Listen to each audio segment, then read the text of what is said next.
Hello, my legion. This is your Emperor, Marcus Aurelius, returning to you with Night Call. Last time this is all the evidence that Bousset gave us. Let's look at victim number 3.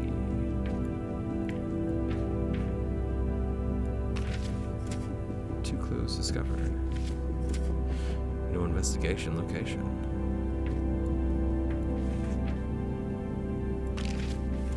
Three clues discovered. Oh wait, no, I'm losing time.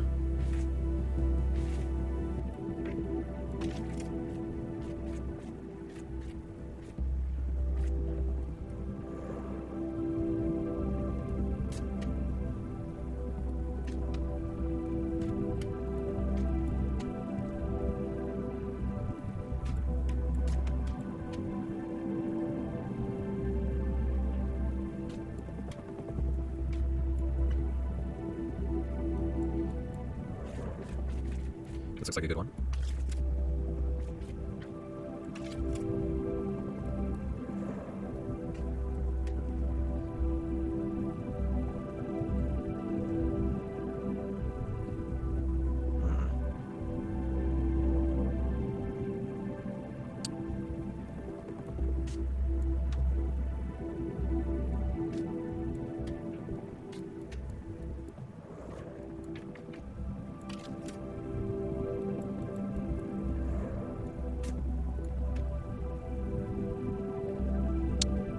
Was a promising football player when he was 10? Maybe that's something to do with the molestations. Who knows? No, if there's nothing else I can do. With a heavy hand, you wipe your tired face.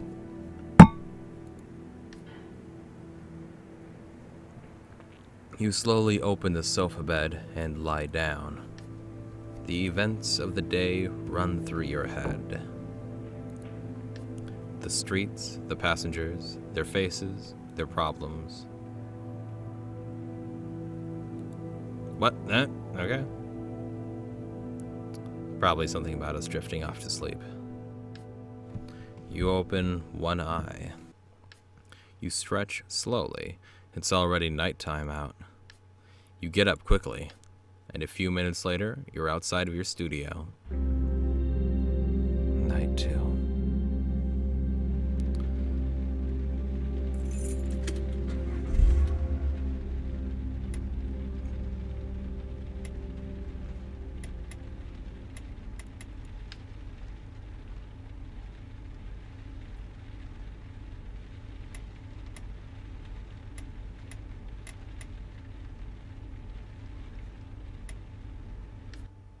You pull over and stop at a gas station.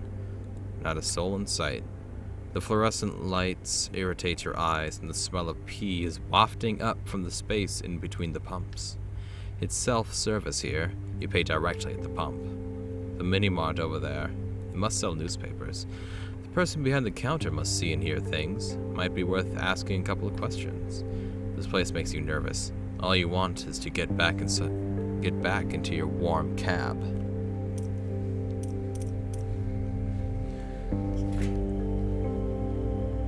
Oh! Okay, thank goodness that I overfilled.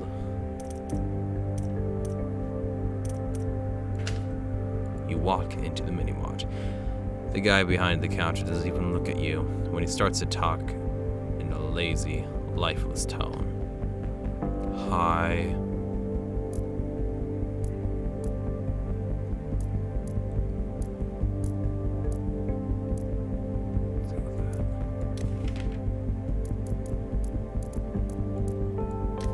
Have you read the papers? He's all they're talking about. Just an offhanded comment, casually brought up, about the serial killer. The guy behind the counter seems like he's interested in the case.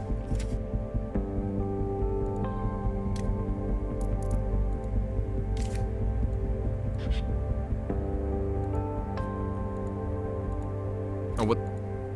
Diane, good night, I guess. You nod and exit the shop. There's nothing left to do. Do I repay her? You get into your taxi and drive away.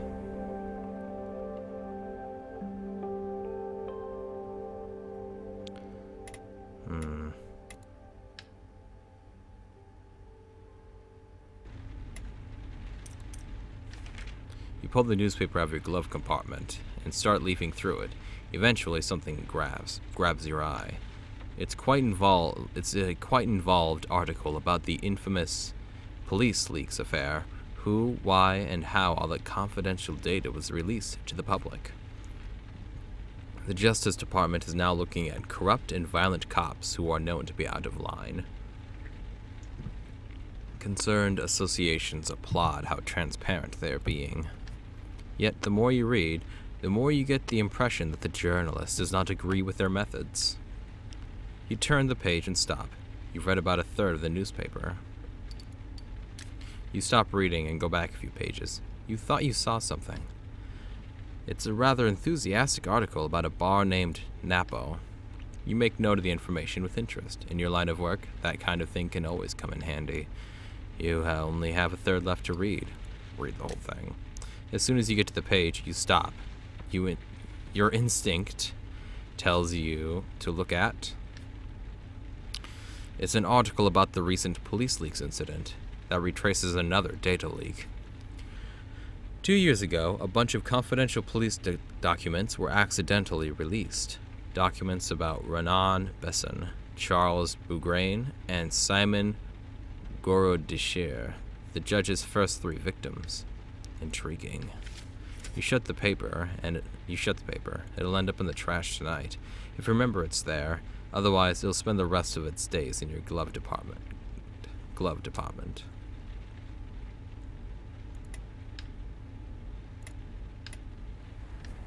You park a few streets away from the Argentinian embassy. You wait there for your contact. You sigh. It seems so odd to have a contact, so excessive. The guy is one of your regular poker buddies, a night watchman at the embassy.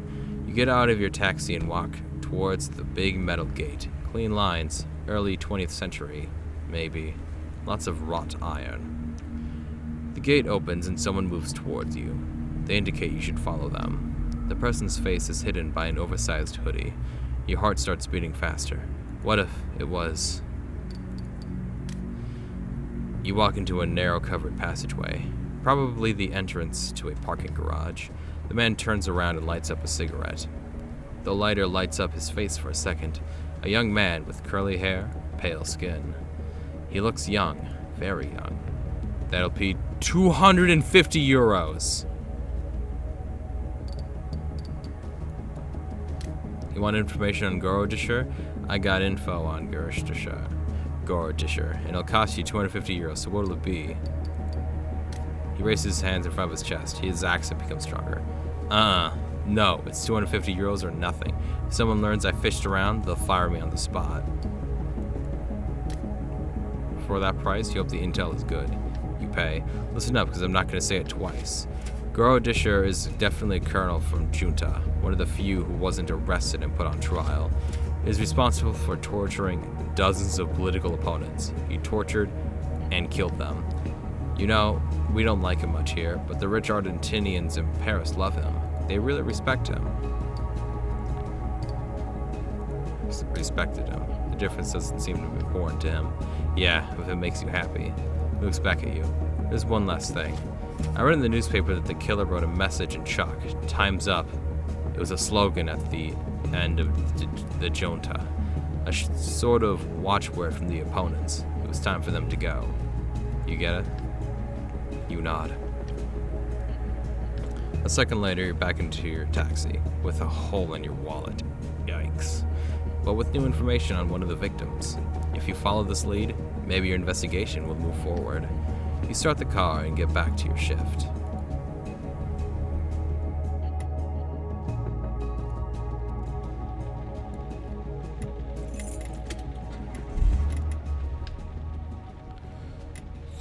We need to earn some money.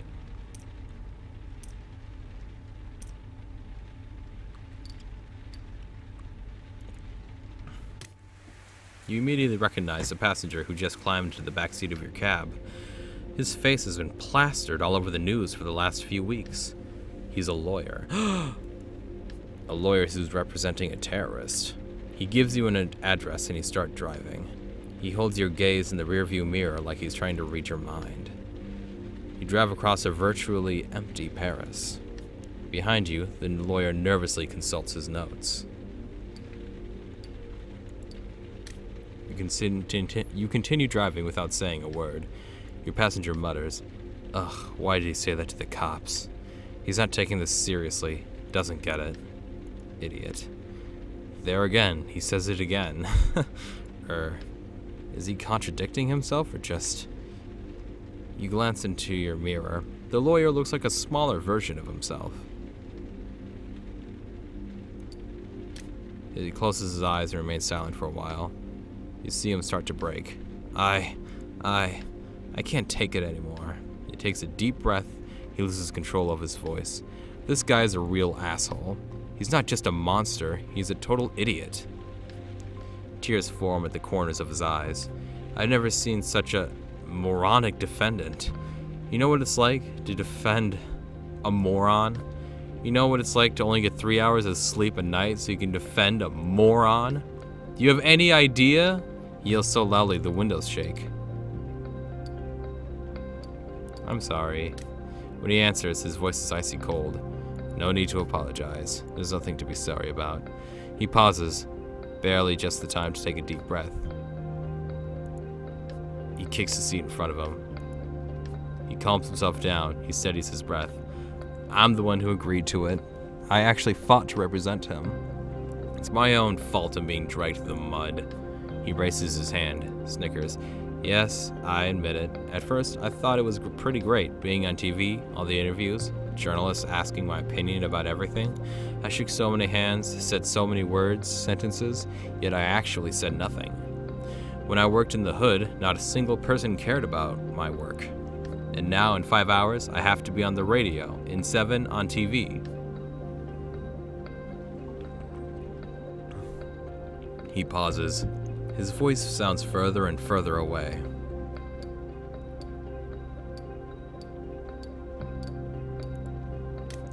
If only I could just close my eyes and forget about all this. But that's impossible.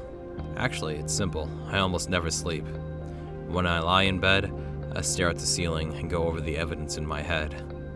He sits up. It's barbaric, disgusting, so horrific, almost unreal. He lets out a sigh from somewhere deep in his body. And then I discover my client bought nails, the nails that were kept in the bombs at the corner market, and he kept the receipt. He kept the receipt, folded it in half, and slipped it into his wallet. That's what I see when I close my eyes. Disemboweled bodies and a receipt for 2 years worth of nails. Why? He raises his voice quite high. Why? He thought he could expense it when he got to heaven? That's what I was thinking. He pauses. So stupid and so dangerous. He disgusts me. He revolts me. Why defend him then? Because everyone has the right to an attorney. Everyone, without exception. Otherwise, justice is no longer just. But you said you, purposefully went for the guy. His fit of rage subsides. His fingers are shaking. I should have let him be angry, try and get more information. When I signed on, I thought I'd be representing someone crazy, and I find out he's just a moron who's played too many video games. This guy has never even read the holy book they use to justify their so-called acts of martyrdom. He read a few passages online. Passages online. Do you have any idea what a complete moron he is? He chuckles. I'm sorry. I am truly sorry. Better pay me up in tips, boyo. I shouldn't have said all that. He takes a deep breath. I don't have anyone else to talk with about it. All the other lawyers avoid me like the plague. My mother can't understand why I'm doing this. She's so ashamed. She went back to Algaria. He's shaking. I get the shame. What I don't get is when people just lump things together. I am not a terrorist. I am not a murderer. You made the right choice. The right choice? No! Why did I choose that? Laughter echoes in the back of his throat. I barely had the choice. I couldn't let injustice triumph. Everyone has the right to counsel, to stand trial, to have a fair trial. Even terrorists. Even morons. His anger is back, but this time around, he's got it under control. We should hang him right here, right now, and no one, I'm telling you, we could hang him right here, right now, and no one, I'm telling you, would shed a tear. He stays quiet for a moment, catches your gaze. That's why I keep doing this. He slows his breathing. For equality, our country is founded on it. Oh, that's nice. These rights have been abused far too often for me to look the other way. His anger seems to be lifting. The taxi has almost reached his destination. In the back seat, the lawyer is much calmer. His voice is soft. I need to be reminded of this. This will serve as a lesson. He looks at you in the mirror and bores into you with his gaze. It's odd, isn't it, that I ran into you tonight? I mean, as if. Nah, forget it. You pull over, he pays his fare. Wait, don't take this the wrong way, but he hands you another bill. Here, this is for you, for listening, for hearing what I had to say. You slide the bill into your pocket. Yeah, dude, I just took $250. He looks relieved, gathers his belongings, strewn across the back seat. As he's getting out of the cab, you realize he left an envelope behind. For a second, one tiny second, you hesitate. It could be something important.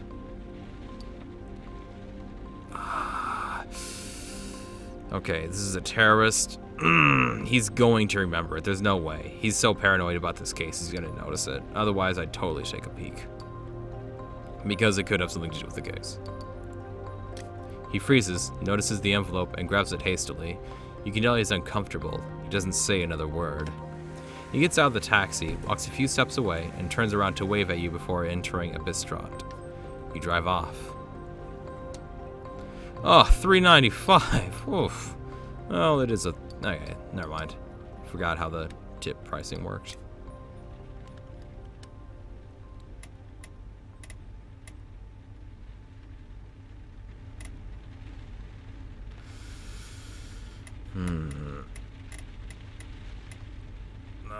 Not you. Oh, not the angry boy. Let's start with this old lady.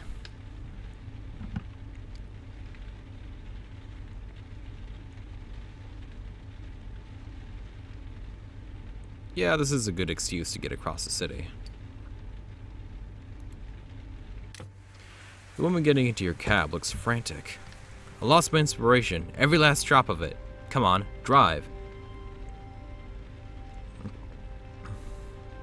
You throw her very skeptical looks in the rearview mirror. I'll tell you when to stop. I have to. I'm seeing a stream. Dead. A billabong. She stops talking.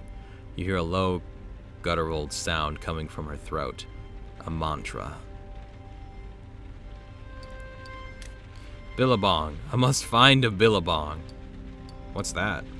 She inhales, closes her eyes, and focuses. Her voice drops, becomes more intense. A billabong. A dead river. There's one right below us. Drive.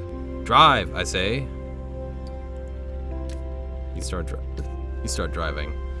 A few minutes go by before you realize your passenger is making a guttural sound. The sound resonates with the hum of the engine. Once in a while, she changes notes, modulating and playing with the harmonicas.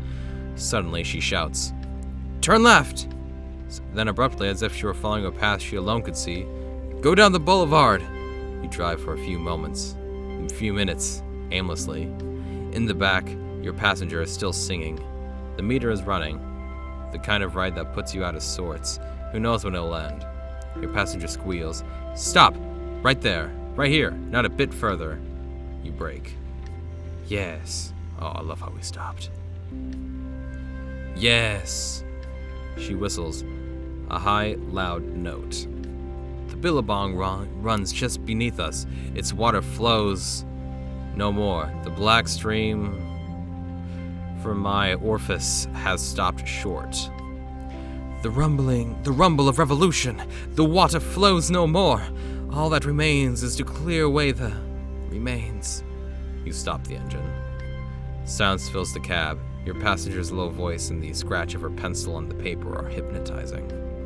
How many rivers have run dry? The water has left its bed and flows no more. You feel something vibrate beneath you. Probably the metro.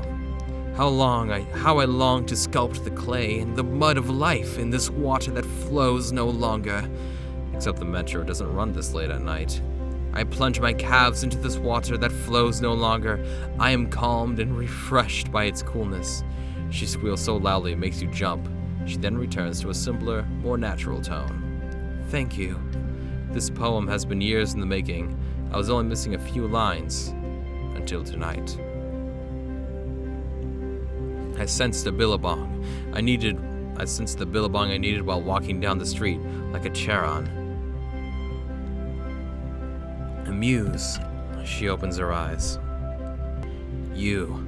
When you're driving alone at night like this, what moves you the most?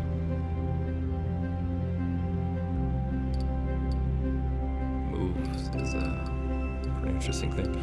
I'd say I'm never alone. She shuts her eyes. Well, of course, true solitude does not exist. Simply pronouncing the word solitude proves we are not alone, because someone is listening. I like that idea. I walk in the night on water that flows no longer. At my side are those who saw it run. A pause. Superb. A second later, she has left the cab. I knew I would find my inspiration on the path to the billabong. She freezes. Your color is marble. Ophicolicite. Never forget this. She says nothing more, passes you her fare through the window and walks away with purpose. You sigh and drive away.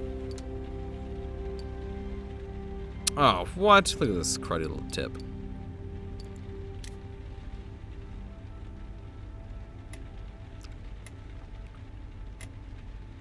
Ooh, look at this cat.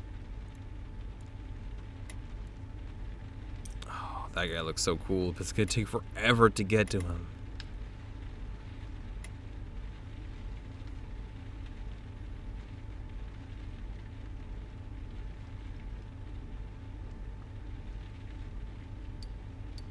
Sick.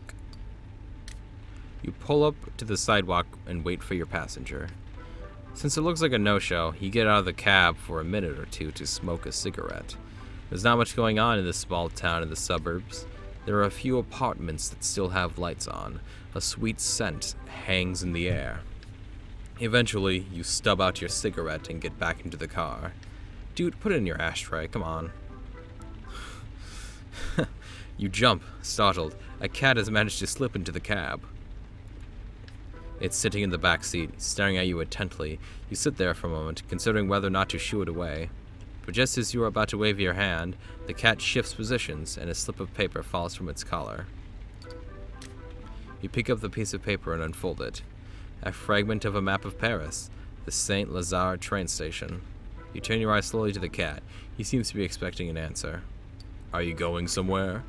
The cat tilts its head to the side as if to say yes. Oh, I'm always going to do your missions.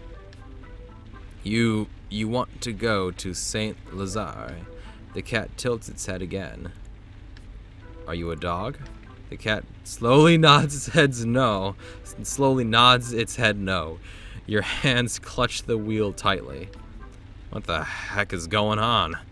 You turn around to face the cat. Okay, fine, I'll take you. You let out a sigh. Yeah, dude, why not? Adult life is already so weird. Okay, fine. You start talking to yourself in low tones, as if to balance the conversation. Normal. This is all perfectly normal. You start the cab, but cast a glance at the cat behind you. You're the one who ordered the cab? You start to laugh. A few minutes go by. You try to break the ice. Simple questions are probably the best. Everything okay? Neither a yes or a no, more of a plaintive meow.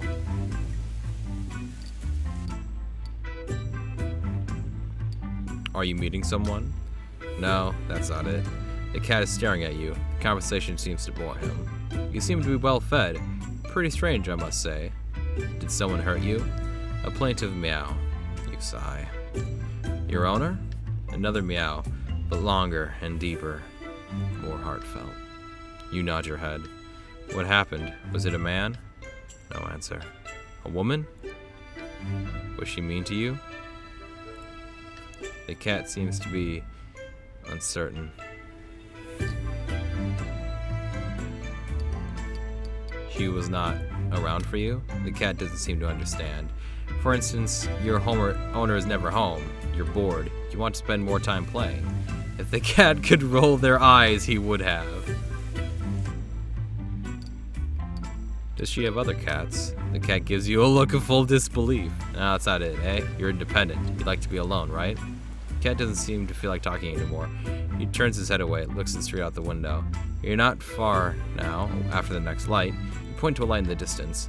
That's St. Lazare. We'll be there soon. After a few yards later, you stop at the drop-off area in front of the station. The first train doesn't leave for another hour. Where are you going? The cat stares at you without making a noise. Let me guess. St. Lazare. If you're going to the suburbs of Paris, you wouldn't have needed to come into town. Somewhere in the northwest of France.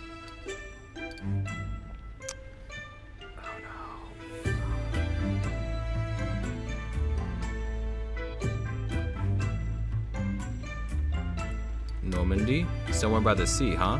The cat's looking at you and meows. A sharp sound. Probably a yes. A very hungry yes. Booyah! For the fish, I guess. You check the time on the dashboard. It's time to go to get a real customer. You try not to think too much about the situation you're in, and you hope no one sees you talking to a cat. I'll just start saying the names of cities, and you meow when I hit the right one. You start to list cities in Normandy. The cat doesn't move a muscle. Cherbourg. The cat looks up. So it's Cherbourg? Getting close. St. Malo? Still nothing. I got it. Delville. A meow of delight. You're smiling too. All of a sudden, you're exhausted. Okay, come on. Time to say goodbye. You get out of the cab and open the back door. A bill has appeared on the seat next to the cat. It is enough for the fare, and more. Well, you are full of surprises, aren't you? I won't ask you where it came from. You smile and lean over to pet the cat. Leaps out of the car, aww, and darts between your legs. You can just make out his shape dashing up a flight of stairs and slipping between the bars of a gate. You get back in the car. You look at yourself in the rearview mirror. Your features are heavy with fatigue. Your right eyelid is twitching.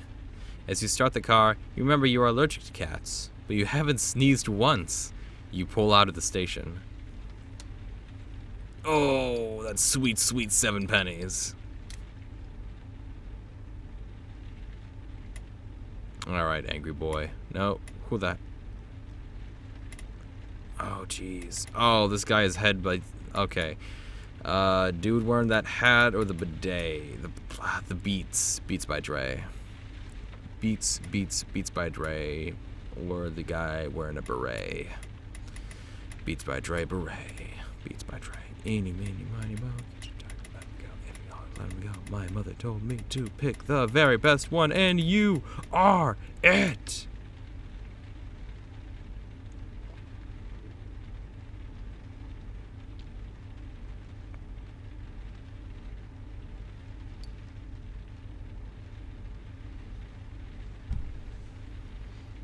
Alright guys, well thought this would be the last ride, but apparently I have enough time for another one, so I'm gonna have to pause this episode right here. I'd better actually finish off the night, never mind. But after this, I'm just gonna listen to the radio. Peter, DJ Watson. The door opens and your passenger collapses into the back seat.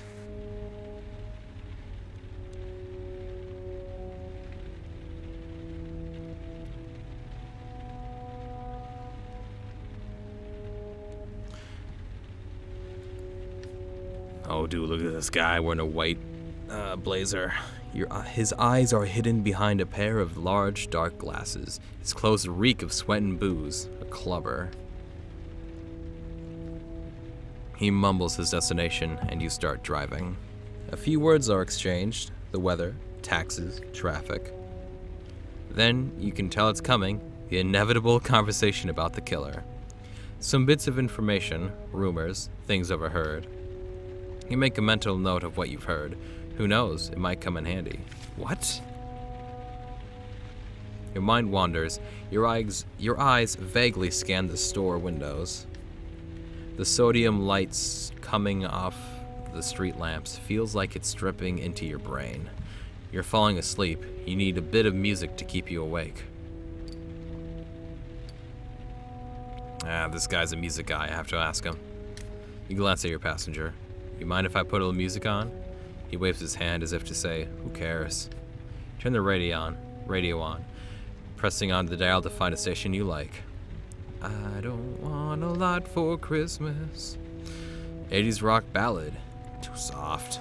Behind you, you can hear your passenger snoring. Barely, but you can hear him. Gregorian chant, mind-numbing. Some slow rap song filled with fake female ecstasy sounds. Now with a passenger in the car. A female poet is being interviewed about her latest book. You recognize the inimitable voice of one of your passengers. An ad interrupts the torrent of words and you change the station. Classic music again. The flute grates on your ears. Electronic music. You like the rhythm, but just aren't in the mood. Stop. You lift your hand from the dial. The music just plays on. Not bad. Turn it up so I can hear better. He leans forward. Not bad at all. You can hear the touch of an accent, probably an American, but someone who's lived most of his life in France. Leave it on until they say the musician's name. The music continues. There's something turning in the background, a persistent melody that gets higher and higher. The client mumbles, I bet the song is coming to an end, and the announcer, in a piercing foghorn voice, throws out the name of a DJ you've never heard of. DJ Blunt. Oh, sick name, brother. I knew it. You like his stuff? Yeah, it's good product. It's pretty conventionally structured, but it's super popular. He snickers. Still, I taught that dude everything he knows. Everything. In '94 at a party at the Rex Club, there was this kid who started buying me rounds. He waves his hand around. A kid, no older than 17. I thought he was hitting on me. Chuckles. He would have been disappointed. He shakes his head. No, he wanted me to teach him how to spin. I told him, no, but you can watch. It's exactly what he did every week until we moved to the Osiris. He sold X to... I'm guessing ecstasy. He sold X to pay his way in. He briefly snickers. And now he's on the radio. Silence fills the cab. Weighted silence. You can tell your passenger's mind is spinning. You know what he did this summer? He was the opener for the soccer championship at Stade de France. He was huge. Wonder what people think if they knew he was selling drugs at 17. Yeah, ecstasy. He lowers his voice a bit. If only they knew. Your passenger clams up. You stare at your passenger and notice little details revealing how old he must be. The thinning hair on top of his head, the creases in his forehead, his worn blazer that he can't quite fasten anymore. We ran into each other in Ibiza 4 or 5 years ago. You almost jump at the sound of his voice. I was spinning in this little club. Yeah, really little, but it was something. He totally ignored me, of course. Even with those dark glasses, you can see how angry he is. DJ backstabbing bastard. He suddenly starts waving his arms around. He rummages through his pockets as he says, your radio. Can it take a flash drive? You glance at your radio. You really don't know what he's talking about. I don't know. No worries. He said he lays his phone in the space between the two front seats. Listen to this. It's what I played tonight. It's mine. He sets his phone to play. But you know, people were barely dancing. The drum machine plays a hard-edged beat in the background. They were talking, taking each other's picture. Before I know it, started to dance in the cab. They barely touch. They never kiss anymore. A perfect dance beat becomes progressively audible. All that, a purely electronic crescendo plays, is over. There's a break in the music. Synthesized strings calm the song down, without slowing it down. At least, the song is getting intense again, explodes as your passenger drifts off. I got people dancing. The song keeps going for another minute, then stops. Your passenger doesn't budge. You drive to the rhythm of his snoring. The sound fills the cab. Ideas are bouncing through your head, like they do every time you find yourself alone. The guy in the back seat is too old to be young. Oh man, everything's relative. You look at your own hands. They look like they're suddenly aging in time lapse. You close your eyes a second. Only a second. When you open them, you've reached your destination and have pulled over to the sidewalk. You tap your passenger's knee and he wakes with a start. Crud. Yeah? We're here, sir. Ah, yes, great. He rummages through his pockets and hands you a few rumpled bills for fare. Thanks, I hope you liked it. Silence. The music, my music, the song I played you. I should have been in the spotlight, you see? 15 minutes of fame. Just a minute of... He stifles a burp. You hear him mumble as he leaves the taxi.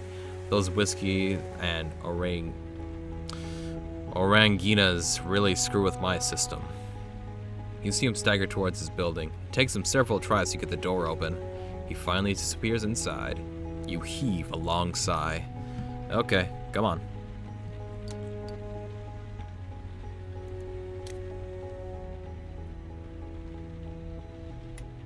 Oh, I have to listen to Santa Claus. I'm sorry, guys.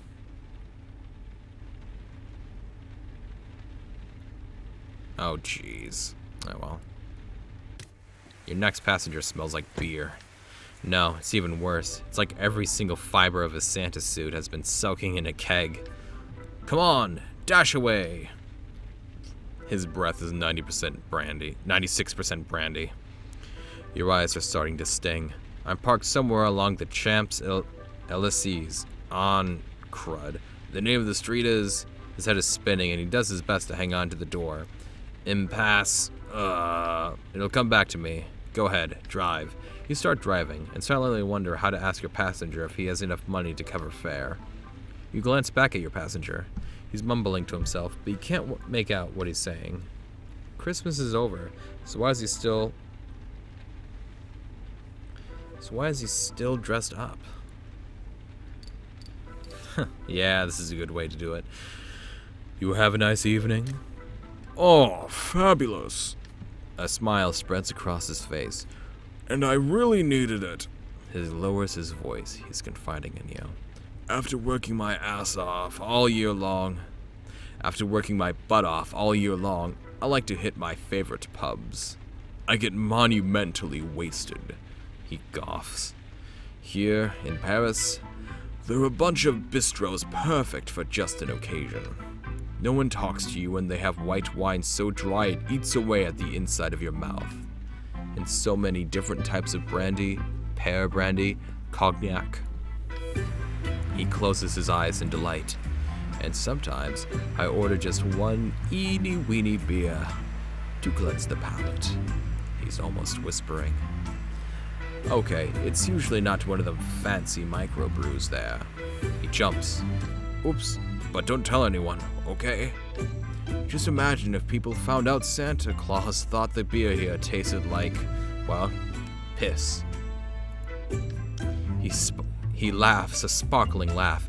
When he stops, it's just to throw out non-committally. Anyway, you can't say anything anymore. Honestly, with all the trouble I go to, people should just leave me alone. All those fair weather activists, they still want their little snot-nosed miracles to get the latest stupid toy. Oh hey, speaking of snot-nosed kids, what's with all this manure pile of a new generation?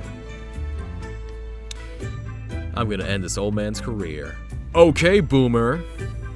50 years back, you could give a kid a book and he'd go on about it his whole life, all starry-eyed. But today's little whiners, what an eyesore.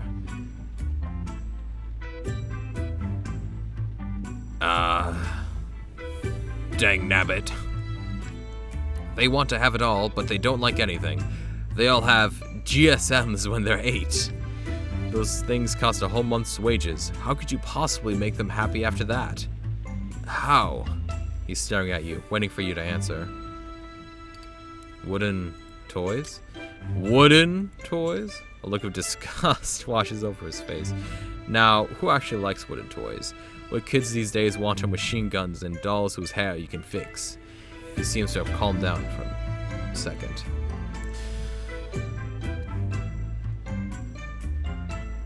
A pistol that shoots is the wish of Tommy and Ben, and dolls that will talk and will go for a walk is the wish of Janice and Jen. Come on, man.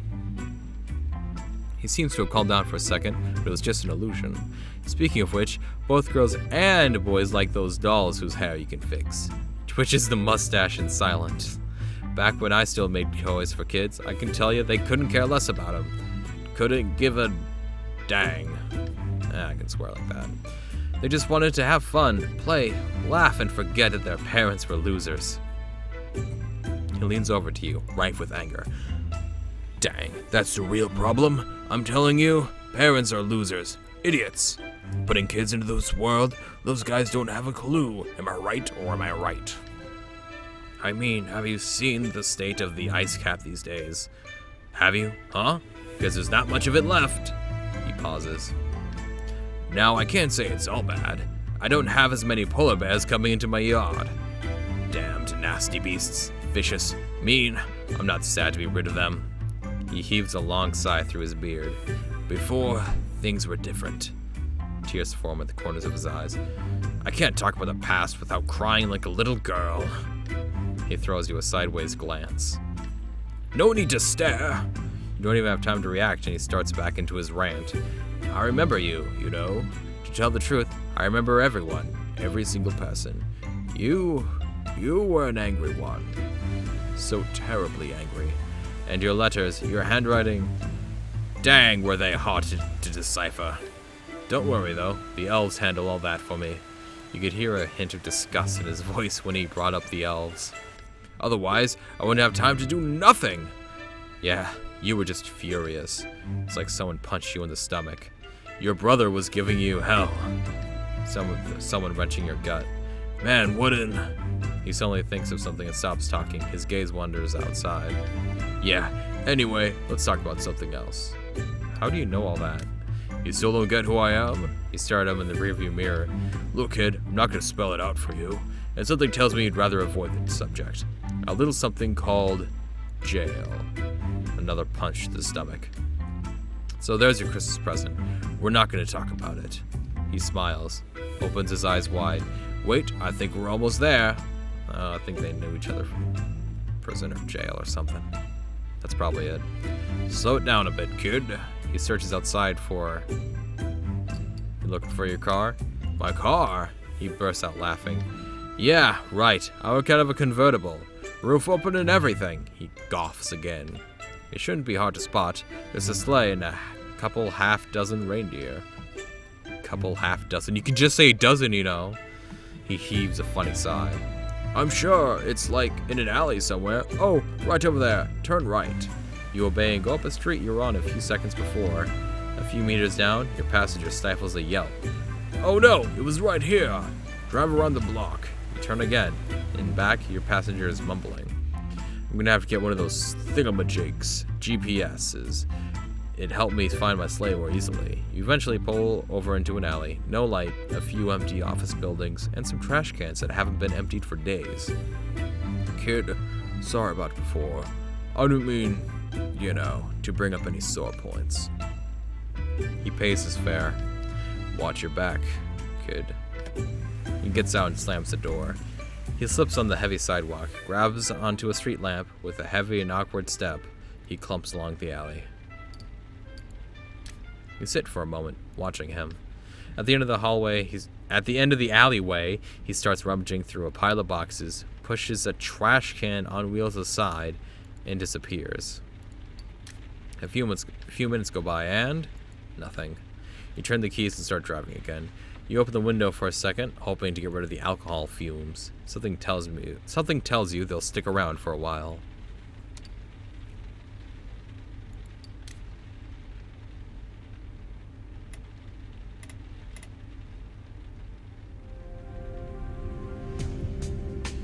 You now know more about your clients.